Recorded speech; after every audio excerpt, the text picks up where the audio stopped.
ಚನ್ನಪಟ್ಟಣದಿಂದಲೇ ಆರಂಭ ಮಾಡೋಣ. ಈ 3 ವಿಧಾನಸಭಾ ಚುನಾವಣೆಗಳಲ್ಲಿ ಬಹಳ ಕುತೂಹಲ ಕಾರಣ ಆಗಿರುವ ಮತ್ತು ಇಡೀ ದೇಶದ ಗಮನ ಸೆಳೆದಿರುವಂತಹ ಒಂದು ಕ್ಷೇತ್ರ ಅಂತಿದ್ರೆ ಅದು ಚನ್ನಪಟ್ಟಣ.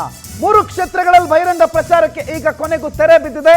ಬಹಿರಂಗ ಪ್ರಚಾರ ಅಂತ್ಯ ಆಗಿದೆ. ಘಟಾನುಘಟಿಗಳ ಮತಬೇಟೆ ಮುಗಿದಿದೆ. ಇನ್ನೇನಿದ್ರು ರಹಸ್ಯವಾಗಿ ಒಳೇಟಿನ ರಣತಂತ್ರ ಮತ್ತು ಮತಬೇಟೆ ಮಾತ್ರ ಬಾಕಿ. ಮನೆ ಮನೆ ಪ್ರಚಾರಕ್ಕೆ ಹೋಗಬಹುದು ನಾಳೆ. ಅದನ್ನು ಹೊರತುಪಡಿಸಿದ್ರೆ ಬಹಿರಂಗ ಪ್ರಚಾರ, ದೊಡ್ಡ ದೊಡ್ಡ ಸಭೆ ಸಮಾವೇಶ ಯಾವುದು ಕೂಡ ನಾಳೆಯಿಂದ ಇಲ್ಲ. 3 ಕ್ಷೇತ್ರಗಳಲ್ಲಿ ಕದನ ಕಲಿಗಳ ನೆರ ಹಣಾಹಣಿ ಇದೆ. ಶಿಗ್ಗಾವಿ, ಚನ್ನಪಟ್ಟಣ, ಸಂಡೂರು. ಬುಧವಾರ 3 ಕ್ಷೇತ್ರಗಳಿಗೆ ಮತದಾನ ನಡೆಯುತ್ತೆ. ಮತದಾರರ ಪ್ರಭುಗಳ ಓಲೈಕೆಗೆ ಕೊನೆಯ ದಿನದ ಸರ್ಕಸ್ ಇವತ್ತು ಬೇರೆ ಬೇರೆ ಕಡೆ ನಡೆದಿದೆ. ಪ್ರಮುಖವಾಗಿ ಇವತ್ತು ಮುಖ್ಯಮಂತ್ರಿಗಳು ಉಪಮುಖ್ಯಮಂತ್ರಿಗಳು ಇದ್ದದ್ದು ಚನ್ನಪಟ್ಟಣದಲ್ಲಿ ಯೋಗೇಶ್ವರ್ ವರ್ಸಸ್ ನಿಖಿಲ್ ಕುಮಾರಸ್ವಾಮಿ. ಇದು D K. Shivakumar versus H D. Kumaraswamy ಅನ್ನೋ ರೀತಿಯ ಒಂದು ಚುನಾವಣಾ ಕಣ. ಚನ್ನಪಟ್ಟಣದ ಬೈ ಎಲೆಕ್ಷನ್ ದೇಶದ ಗಮನವನ್ನ ಸೆಳೆದಿದೆ. ಇಡೀ ದೇಶ ಚನ್ನಪಟ್ಟಣದತ್ತ ತಿರುಗಿ ನೋಡುವಂತೆ ಅಲ್ಲಿನ ಸ್ಪರ್ಧೆ ಏರ್ಪಾಡಾಗಿದೆ. ಯಾಕಂದ್ರೆ ಕೊನೆ ಹಂತದಲ್ಲಿ ಕಾಂಗ್ರೆಸ್ಗೆ ಜಂಪ್ ಆದಂತಹ ಸಿ.ಪಿ. ಯೋಗೇಶ್ವರ್ ಕಾಂಗ್ರೆಸ್ನಿಂದ ಅದೃಷ್ಟ ಪರೀಕ್ಷೆಯಲ್ಲಿದ್ದಾರೆ. ಆದರೆ ಮೈತ್ರಿ ಅಭ್ಯರ್ಥಿಯಾಗಿ ಪೂರ್ವ ನಿಯೋಜಿತಾನೋ ಅಥವಾ ಕೊನೆ ಕ್ಷಣದ ಕಸರತ್ತು ಗೊತ್ತಿಲ್ಲ. ನಿಖಿಲ್ ಕುಮಾರಸ್ವಾಮಿ ಹೆಸರು ಕೊನೆಗೂ ಫಿಕ್ಸ್ ಆಯಿತು. ಇದು ನಿಖಿಲ್ ಕುಮಾರಸ್ವಾಮಿ ವರ್ಸಸ್ ಸಿ.ಪಿ. ಯೋಗೇಶ್ವರ್ ಅನ್ನೋದಕ್ಕಿಂತ DCM D K. Shivakumar versus H D. Kumaraswamy ಅಂತಂದ್ರೆ ತಪ್ಪಾಗ್ಲಿಕ್ಕಿಲ್ಲ. ಇಬ್ಬರು ನಾಯಕರ ಜಿದ್ದಿನ ಸಮರಕ್ಕೆ ಈ ಅಖಾಡ ಸಾಕ್ಷಿಯಾಗಿದೆ. ಚನ್ನಪಟ್ಟಣದಲ್ಲಿ ಕೊನೆ ಕ್ಷಣದ ಪ್ರಚಾರ ಯಾವ ರೀತಿ ಇರುತ್ತೆ, ಯಾರಿಗೆ ಯಾರು ಒಳೆಯಿಟ್ಟು, ಯಾರ ತಂತ್ರಗಾರಿಕೆ ಫಲಿಸುತ್ತೆ, ಯಾರು ಇಲ್ಲಿ ಗೆಲ್ತಾರೆ. ಸಿ.ಪಿ. ಯೋಗೇಶ್ವರ್ ಕರ್ನಾಟಕದ ಅಸ್ತಿತ್ವದಲ್ಲೇ ಇಲ್ಲದ ಪಕ್ಷದಲ್ಲಿ ನಿಂತು ಗೆದ್ದಿದ್ದಂಥ ವ್ಯಕ್ತಿ, ಪಕ್ಷೇತರ ಗೆದ್ದಿದ್ದಂಥ ವ್ಯಕ್ತಿ ಇದೇ ಚನ್ನಪಟ್ಟಣದಲ್ಲಿ. ಆದ್ರೆ ರಾಜಕೀಯ ಪಕ್ಷದಲ್ಲಿ ನಿಂತು ಸೋತಂತ ವ್ಯಕ್ತಿ. ಹಾಗಾಗಿ ಚನ್ನಪಟ್ಟಣ ಸಿ.ಪಿ. ಯೋಗೇಶ್ವರ್ಗೆ ಕಬ್ಬಿಣದ ಕಡಲೇನಾ ಅಥವಾ ಸುಲಿದು ಕೊಟ್ಟಿರುವ ಕಡಲೇನಾ? ಒಂದ್ ಕಡೆ ಸಿ.ಪಿ. ಯೋಗೇಶ್ವರ್ ಕಾಂಗ್ರೆಸ್ ಅಭ್ಯರ್ಥಿ ಆಗಿದ್ರೆ ಮೈತ್ರಿ ಅಭ್ಯರ್ಥಿಯಾಗಿ ನಿಖಿಲ್ ಕುಮಾರಸ್ವಾಮಿ. ಪಾಪ ನಿಖಿಲ್ ಕುಮಾರಸ್ವಾಮಿ ಕೊನೆ ಹಂತದಲ್ಲಿ ಅವರಿಗೆ ಟಿಕೆಟ್ ಕೊಟ್ಟರು ಅಂತ ಜೆಡಿಎಸ್ ಅವರು ಹೇಳ್ತಾರೆ. ಬಿಜೆಪಿಯಲ್ಲಿದ್ದ ಯೋಗೇಶ್ವರ್ ಕಾಂಗ್ರೆಸ್ಗೆ ಹೋಗಿ ಅಖಾಡಕ್ಕೆ ಎಂಟ್ರಿ ಕೊಡ್ತಾ ಇದ್ದಂಗೆ ಮೈತ್ರಿಗೆ ಮರ್ಮಾಘಾತ ಆಗುತ್ತೆ. ಭಾರೀ ಲೆಕ್ಕಾಚಾರದ ಬಳಿಕ ನಿಖಿಲ್ ಸ್ಪರ್ಧೆಗಸ್ತು ಅಂತಾರೆ. ದೇವೇಗೌಡರ ಕುಟುಂಬಕ್ಕೆ ಈ ಗೆಲುವು ಈ ಕ್ಷಣಕ್ಕೆ ಚನ್ನಪಟ್ಟಣಕ್ಕೆ ಅತ್ಯಂತ ಅನಿವಾರ್ಯ. ಪಕ್ಷದ ಅಸ್ತಿತ್ವವನ್ನು ಉಳಿಸ್ಕೋಬೇಕು ಅಂತಿದ್ರೆ ಒಂದ್ ಕಡೆ ಈ ಚುನಾವಣೆ ಅನಿವಾರ್ಯ, ಮತ್ತೊಂದ್ ಕಡೆ ನಿಖಿಲ್ ಕುಮಾರಸ್ವಾಮಿ 2 ಎಲೆಕ್ಷನ್ ಸೋತಿದ್ದಾರೆ. 3ಕ್ಕೆ ಮುಕ್ತಾಯ ಮಾಡೋದಾ ಅಥವಾ 3ರ ಮುಖಾಂತರ ರಾಜಕೀಯ ಪ್ರವೇಶ ಮಾಡೋದಾ? ಕಳೆದ 2 ಬಾರಿ ಎಚ್.ಡಿ.ಕೆ ವಿರುದ್ಧ ಯೋಗೇಶ್ವರ್ ಸೋತಿದ್ರು. ಆದ್ರೆ ಈ ಬಾರಿ ಯೋಗೇಶ್ವರ್ಗೆ ಸೋಲುವ ವಾತಾವರಣ ಇದೆಯಾ ಅಥವಾ ನಿಖಿಲ್ ಎದುರುಗಡೆ ಗೆಲ್ಲೋ ವಾತಾವರಣ ಇದೆಯಾ? ಬಿಜೆಪಿಯಿಂದ ಟಿಕೆಟ್ ಸಿಕ್ಕಿಲ್ಲ ಅನ್ನೋ ಕಾರಣಕ್ಕೆ ಕಾಂಗ್ರೆಸ್ ಸೇರ್ಕೊಂಡು ಸಿ.ಪಿ.ಐ ಸ್ಪರ್ಧೆ ಮಾಡ್ತಿದ್ದಾರೆ. ಹಾಗಾಗಿ ಚನ್ನಪಟ್ಟಣದ ಜಿದ್ದಾಜಿದ್ದಿನ ಕಣ ಈ ಕ್ಷಣಕ್ಕೆ ನಾಡಿನ ಗಮನವನ್ನ ಸೆಳಿತಾ ಇದೆ. ಉಭಯ ಪಕ್ಷಗಳು ಕೊನೆ ದಿನ ಬಿರುಸಿನ ಮತಬೇಟೆಯನ್ನ ಮಾಡಿದ್ರು. ಯೋಗೇಶ್ವರ್ ಪರ ಸಿಎಂ ಡಿ.ಸಿ.ಎಂ ಸೇರಿ ದಿಗ್ಗಜರು ಮತ ಶಿಕಾರಿ ಮಾಡಿದ್ರೆ, ನಿಖಿಲ್ ಪರ ಗೌಡರ ಕುಟುಂಬ ಇಡೀ ಕುಟುಂಬ ವೇದಿಕೆ ಮೇಲೆ ನಿಂತ್ಕೊಂಡು ಇವತ್ತು ಮತಯಾಚನೆಯನ್ನ ಮಾಡಿದ್ರು. ಅಲ್ಲಲ್ಲಿ ಬಿಜೆಪಿಯ ನಾಯಕರುಗಳು ಕೂಡ ಕಾಣಿಸಿದ್ರು. ಆದ್ರೂ ಸಂಪೂರ್ಣವಾಗಿ ಜೆಡಿಎಸ್ನ ಪ್ರಚಾರ ಇವತ್ತಿತ್ತು. ಒಂದ್ ಕಡೆ ಆರೋಪ ಪ್ರತ್ಯಾರೋಪ. ಕಾಂಗ್ರೆಸ್ನ ಈ ಪ್ರಚಾರ ಸಭೆಯಲ್ಲಿ ನೇರವಾಗಿ ಎಚ್.ಡಿ. ಕುಮಾರಸ್ವಾಮಿ ಅವರು ಸೇರಿದಂತೆ ಅವರ ಇಡೀ ಕುಟುಂಬವನ್ನ ಕಾಂಗ್ರೆಸ್ ವಾಗ್ದಾಳಿ ಮುಖಾಂತರ ಟೀಕೆ ಮಾಡ್ತು. ಈ ಕಡೆ ಮತ್ತೊಮ್ಮೆ ಈ ಚುನಾವಣಾ ಪ್ರಚಾರದ ಕಣದಲ್ಲಿ ದೇವೇಗೌಡರು ಜನರಿಗೆ ಮತ ಹಾಕಿ ಅಂತ ಕೇಳಿದ್ರು. ನಿಖಿಲ್ ಕುಮಾರಸ್ವಾಮಿ ಒಂದು ಅವಕಾಶ ಕೊಡಿ ಅಂತ ಕೇಳಿದ್ರು. ಯಾವತ್ತೂ ವೇದಿಕೆಯಲ್ಲಿ ಮಾತಾಡದ ನಿಖಿಲ್ ಕುಮಾರಸ್ವಾಮಿ ಅವರ ಪತ್ನಿ ರೇವತಿ ಕೂಡ ಇವತ್ತು ಚುನಾವಣಾ ಪ್ರಚಾರ ವೇದಿಕೆಯ ಮುಖಾಂತರ ರಾಜಕೀಯ ಭಾಷಣವನ್ನ ಮಾಡಿದ್ರು. ಒಂದು ಅವಕಾಶ ಕೊಡಿ ಅಂತ ಕೇಳ್ಕೊಂಡ್ರು. ಹಾಗಾದ್ರೆ ಈ ಕ್ಷಣಕ್ಕೆ ಜಿದ್ದು ಹೇಗಿದೆ? ಯೋಗೇಶ್ವರ್ ಈ ಬಾರಿ ಗೆಲುವನ್ನ ಸಾಧಿಸೋದಕ್ಕೆ ಸಾಧ್ಯ ಆಗತ್ತಾ?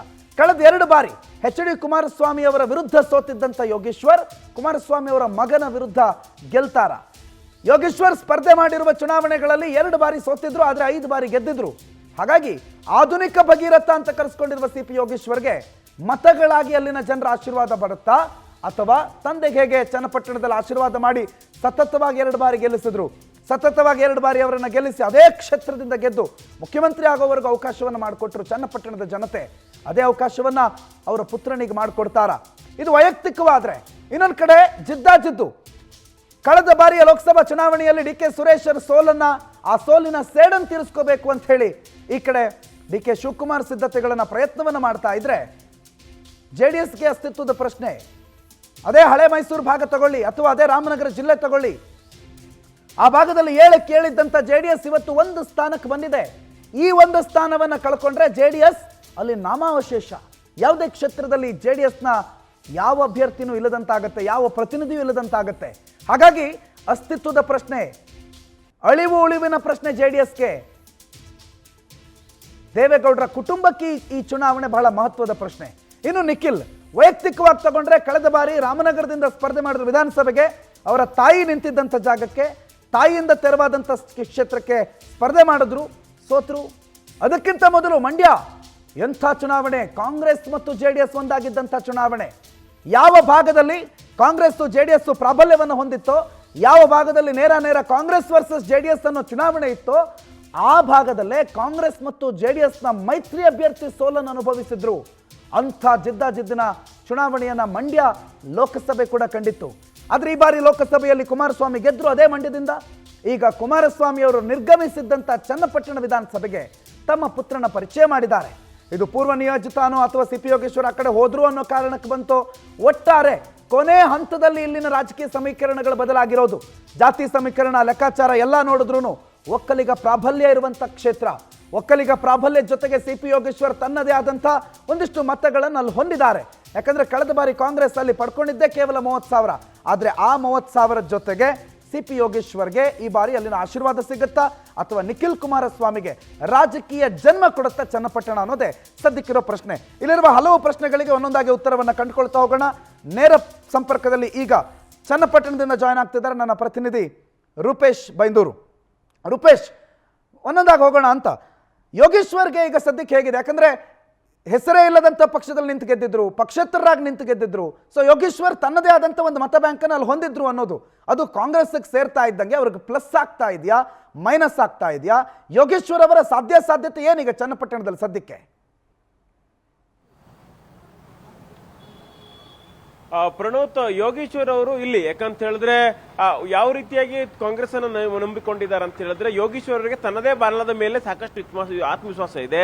ಯಾಕಂತ ಹೇಳಿದ್ರೆ ಒಂದು ಹಂತಕ್ಕೆ ಇಲ್ಲಿ JDS ನಿಂದ ಟಿಕೆಟ್ ನಿಲ್ಲುವಂತ ಆಫರ್ ಕೂಡ ಬಂದಿದ್ರು, ಯೋಗೇಶ್ವರ್ ಅದನ್ನು ನಂಬಿಕೊಂಡಿಲ್ಲ. ಹೀಗಾಗಿ ಕಾಂಗ್ರೆಸ್ಗೆ ಬಂದು ಮತ್ತಷ್ಟು ಶಕ್ತಿ ತೆಗೆದುಕೊಂಡು ಚುನಾವಣೆ ನಿಲ್ಲುವಂತಹ ಒಂದಿಷ್ಟು ಪ್ರಯತ್ನವನ್ನ ತಂತ್ರಗಾರಿಕೆಯನ್ನ ಮಾಡ್ಕೊಂಡಿದ್ದಾರೆ. ಹೀಗಾಗಿ ಯೋಗೇಶ್ವರ್ಗೆ ಒಂದು ಆತ್ಮವಿಶ್ವಾಸ ಇದೆ. ಯಾಕಂತ ಹೇಳಿದ್ರೆ ಹಿಂದೆ ಅವರ ಅನುಭವ ಇದೆ. ಅದೇ ರೀತಿಯಾಗಿ ಹಳ್ಳಿಗಳ ಭಾಗದಲ್ಲಿ ಇನ್ನೂ ಕೂಡ ಯೋಗೇಶ್ವರ್ ಹೆಸರನ್ನು ಹೇಳ್ಕೊಂತಾರೆ. ಯಾಕಂತ ಹೇಳಿದ್ರೆ ಭಗೀರಥ ಅಂತ ಹೇಳಿ ಸಾಕಷ್ಟು ಇಗ್ಲೂರು ಡ್ಯಾಮ್ನಿಂದ ನೀರು ಸಾಕಷ್ಟು ಕೆರೆಗಳಿಗೆ ಹರಿಸಿದ್ರು. ಹೀಗಾಗಿ ಆ ಹೆಸರು ಇನ್ನೂ ಕೂಡ ಜನರಲ್ಲಿದೆ. ಹೀಗಾಗಿ ಜನ ಇಂದು ಕೂಡ ನೆನೆಸಿಕೊಳ್ತಾರೆ. ಅದೇ ರೀತಿ 2 ಬಾರಿ ಆ ಒಂದು ಇಲ್ಲಿ ಯೋಗೇಶ್ವರ್ ಒಳ್ಳೆ ಕೆಲಸ ಮಾಡಿದ್ರು ಕೂಡ ಅವ್ರನ್ನ ಸೋಲಿಸಿದಂತ ಒಂದು ಅನುಕಂಪ ಇದೆ. ಎಲ್ಲವೂ ಕೂಡ ವರ್ಕೌಟ್ ಆಗುತ್ತೆ.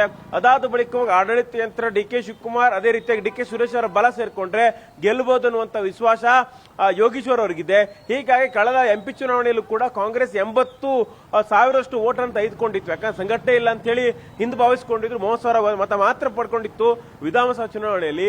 ಆದ್ರೆ DK ಸುರೇಶ್ ಅವರ ಚುನಾವಣೆ ಬಂದಾಗ ಆ ಸ್ಕ್ಯಾನರಿಯೋ ಬದಲಾಗಿತ್ತು, 80,000ಕ್ಕೆ ಹೋಗಿತ್ತು.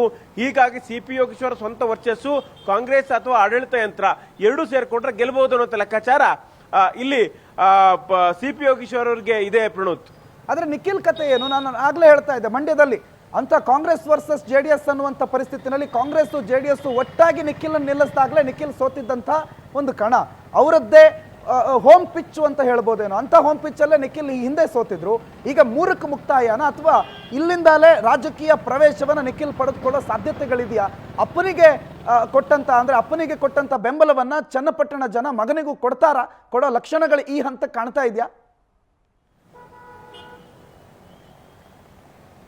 ಪ್ರಣೋತ್, ರಾಜಕೀಯ ಲೆಕ್ಕಾಚಾರ ಕ್ಷಣಕ್ಕೂ ಕೂಡ ಬದಲಾಗ್ತಾ ಇದೆ. ಯಾಕಂತ ಹೇಳಿದ್ರೆ CP ಯೋಗೇಶ್ವರ್ ಅವರು ಹಿಂದೆ ಬಿಜೆಪಿಯಲ್ಲಿದ್ದಾಗ ಕುಮಾರಸ್ವಾಮಿ ನಿಂತಿಲ್ಲ ಅಂತ ಹೇಳಿದ್ರೆ CP ಯೋಗೇಶ್ವರ್ ಟಿಕೆಟ್ ಕೊಟ್ಟರೆ ಗೆಲ್ತಾರೆ ಅಂತ ಹೇಳಿತ್ತು.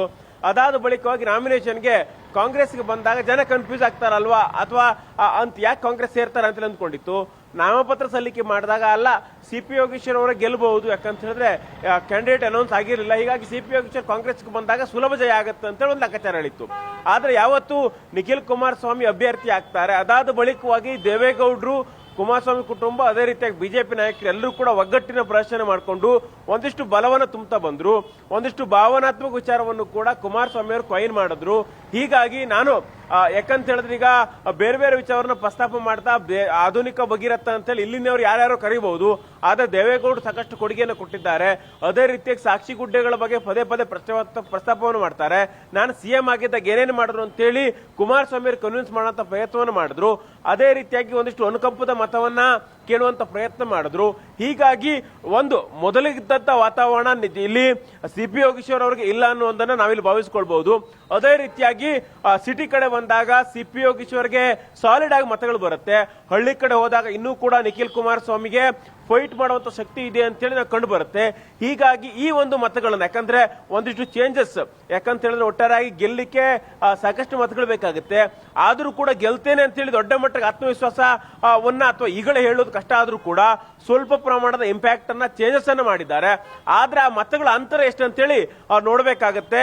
ಹೀಗಾಗಿ 20-25 ಸಾವಿರ ಮತಗಳ ಅಂತರವನ್ನ ಶಿಫ್ಟ್ ಮಾಡಿದ್ದೆ ಹೌದಾದ್ರೆ ನಿಖಿಲ್ ಕುಮಾರಸ್ವಾಮಿಗೂ ಕೂಡ ಒಂದು ಅವಕಾಶ ಇದೆ. ಪ್ರಣುತ್, ರೂಪೇಶ್, ಈ ಹಿಂದಿನ ಚುನಾವಣೆಯಲ್ಲಿ ಕುಮಾರಸ್ವಾಮಿ ಅವರೇ ಸ್ಪರ್ಧೆ ಮಾಡಿದಾಗ ಸಾಲಿಡ್ ಆಗಿ ಮುಸ್ಲಿಂ ಓಟ್ಗಳು ಬೀಳ್ತಾ ಇತ್ತು. ಆದರೆ ಜಮೀರ್ ಅಹಮದ್ ಖಾನ್ ಅವರು ಮಾತಾಡಿದ್ರು. ಅದ್ರ ಜೊತೆಗೆ ಈ ಜಾತಿ ಸಮೀಕರಣದ ಲೆಕ್ಕಾಚಾರ ಈ NDA ಮೈತ್ರಿಕೂಟ ಅಂದ್ರೆ ಬಿಜೆಪಿ ಜೊತೆಗೆ ಸೇರಿರುವ JDSಗೆ ಅದೇ ಹಿಂದಿನ ಮತ ಬ್ಯಾಂಕ್ಗಳು ಅಥವಾ ಮುಸ್ಲಿಂ ಓಟ್ಗಳು ಸೇರಿದಂತೆ ಅಲ್ಲಿನ ಒಕ್ಕಲಿಗ ಓಟ್ಗಳು ಕೈ ಹಿಡಿಯುತ್ತೆ ಅನ್ನೋ ಲೆಕ್ಕಾಚಾರ ಇದೆಯಾ? ಇಲ್ಲಿನ ಈ ಕ್ಷಣದ ಜಾತಿ ಸಮೀಕರಣ ಏನು ಹೇಳುತ್ತೆ? ಜಾತಿ ಲೆಕ್ಕಾಚಾರದಲ್ಲಿ ಯಾರ ಪರ ಹೆಚ್ಚು ಒಲವು ಕಾಣ್ತಾ ಇದೆ ರೂಪೇಶ್ ಚನ್ನಪಟ್ಟಣದಲ್ಲಿ? ಪ್ರಣೋತ್, ಚನ್ನಪಟ್ಟಣ ಮಟ್ಟಿಗೆ ಬಂದಾಗ ಒಂದಿಷ್ಟು ಕುತೂಹಲದ ಅಂಶಗಳನ್ನು ಗಮನಿಸಬೇಕು. ಯಾಕಂತ ಹೇಳಿದ್ರೆ ನಾವು ಸಾಕಷ್ಟು ಸುದ್ದಿಗಳು ನೋಡಿದ್ದೇವೆ. ಚನ್ನಪಟ್ಟಣದಲ್ಲಿ ಬೊಮ್ಮಾಯಿ ಅವರು ಅದ್ದೂರಿಯಾಗಿ ಅಬ್ಬರದ ಭಾಷಣವನ್ನು ಮಾಡಿದ್ರು. ಅದೇ ರೀತಿಯಾಗಿ ವಕ್ಫ್ಗೂ ಸಂಬಂಧಪಟ್ಟಾಗ ಮಾತಾಡಿದ್ರು ಅಂತ ಹೇಳಿ. ಆದ್ರೆ ಚನ್ನಪಟ್ಟಣದಲ್ಲಿ ಬಿಜೆಪಿ JDS ಮೈತ್ರಿಕೂಟ ವಕ್ಫ್ ವಿಚಾರವನ್ನ ಚುನಾವಣಾ ಪ್ರಚಾರದ ಅಂಶವಾಗಿ ವಸ್ತುವಾಗಿ ಬಳಸಲೇ ಇಲ್ಲ. ಅದೇ ರೀತಿಯಾಗಿ ಶ್ರೀರಂಗಪಟ್ಟಣದಲ್ಲಿ ಹೋರಾಟ ಆಗುತ್ತೆ. ಶ್ರೀರಂಗಪಟ್ಟಣದಲ್ಲಿ ದೊಡ್ಡ ಮಟ್ಟಿಗೆ ವಕ್ಫ್ ಆಸ್ತಿಯನ್ನು ಕಬಳಿಸಿದ್ದಾರೆ ಅಂತ ಹೇಳಿ ಹೋರಾಟಗಳಾಗುತ್ತೆ. ಆದರೆ ಈ ಹೋರಾಟ ರಾಮನಗರ ಜಿಲ್ಲೆ ಕಾಲಿಡೋದಿಲ್ಲ, ಅದು ಕೂಡ ಚನ್ನಪಟ್ಟಣದಲ್ಲಿ ಕಾಲಿಡೋದಿಲ್ಲ. ಎಲ್ಲದಕ್ಕೂ ಕೂಡ ಕಾರಣ ಅಂತ ಹೇಳಿದ್ರೆ ಇಲ್ಲಿ ಎಲ್ಲವೂ ಕೂಡ ಒಂದ್ ರೀತಿ ಕುಮಾರಸ್ವಾಮಿ ಅವರು ಆ ಒಂದು ಪ್ರೊಟೆಸ್ಟ್ ಆಗೋದು ಬೇಡ. ಯಾಕಂತ ಹೇಳಿದ್ರೆ ಇಲ್ಲಿ ಈಗಾಗಲೇ ಅಲ್ಪಸಂಖ್ಯಾತ ಮತಗಳೆಲ್ಲವೂ ಕೂಡ JDS ದೂರ ಆಗ್ತಾ ಇದಾವೆ. ಹೀಗಾಗಿ ಆ ರೀತಿಯಾಗಿರ್ತಕ್ಕಂಥ ಒಂದು ನಾವು ಆ ವಿಚಾರವನ್ನು ಪ್ರಸ್ತಾಪಿಸಿದ್ರೆ ಮತ್ತಷ್ಟು ಮತಗಳು ದೂರ ಆಗ್ತಾ ಇದಾವೆ. ಹೀಗಾಗಿ ಒಂದಿಷ್ಟು ಮತಗಳ ನಿರೀಕ್ಷೆ ಕುಮಾರಸ್ವಾಮಿ ಅವರು ಕೂಡ ಇದೆ. ಅವರು 10ರಿಂದ 15 ಸಾವಿರ ಮತಗಳನ್ನಾದ್ರೂ ಕೂಡ ಪಡಿಬೇಕು ಅಂತ ಹೇಳಿ ಪ್ರಯತ್ನವನ್ನು ಪಡ್ತಾ ಇದ್ದಾರೆ. ಅದೇ ರೀತಿಯಾಗಿ ಆ ಮತಗಳು ಸಿಗುತ್ತಾ ಅನ್ನೋದು ಒಂದು ಪ್ರಶ್ನೆ ಆಗುತ್ತೆ. ಅದಾದ ಬಳಿಕವಾಗಿ ಒಕ್ಕಲಿಗರು ಸಾಲಿಡ್ ಆಗಿ ಮತಗಳನ್ನ ಒಂದು ಪಕ್ಷಕ್ಕೆ ಚಲಾಯಿಸೋದಿಲ್ಲ. ಯಾಕಂತ ಹೇಳಿದ್ರೆ ಕುಮಾರಸ್ವಾಮಿ ಒಕ್ಕಲಿಗರಾದ್ರೆ ಸಿಪಿ ಯೋಗೀಶ್ವರ್ ಅವರು ಕೂಡ ಒಕ್ಕಲಿಗರಾಗಿರ್ತಾರೆ. ಹೀಗಾಗಿ ಇಲ್ಲಿ ಅಹಿಂದ ಮತಗಳು ಯಾವ ರೀತಿಯಾಗಿ ವರ್ಕೌಟ್ ಆಗುತ್ತೆ, ಕಾಂಗ್ರೆಸ್ಗೆ ಎಷ್ಟು ಪ್ರಮಾಣ ಹಿಡಿತದೆ ಅನ್ನೋದ್ರ ಮೇಲೆ ಎಲ್ಲವೂ ನಿರ್ಧಾರ ಆಗುತ್ತೆ. Pranot, right, okay, thank you Rupesh ಮಾಹಿತಿಗೆ.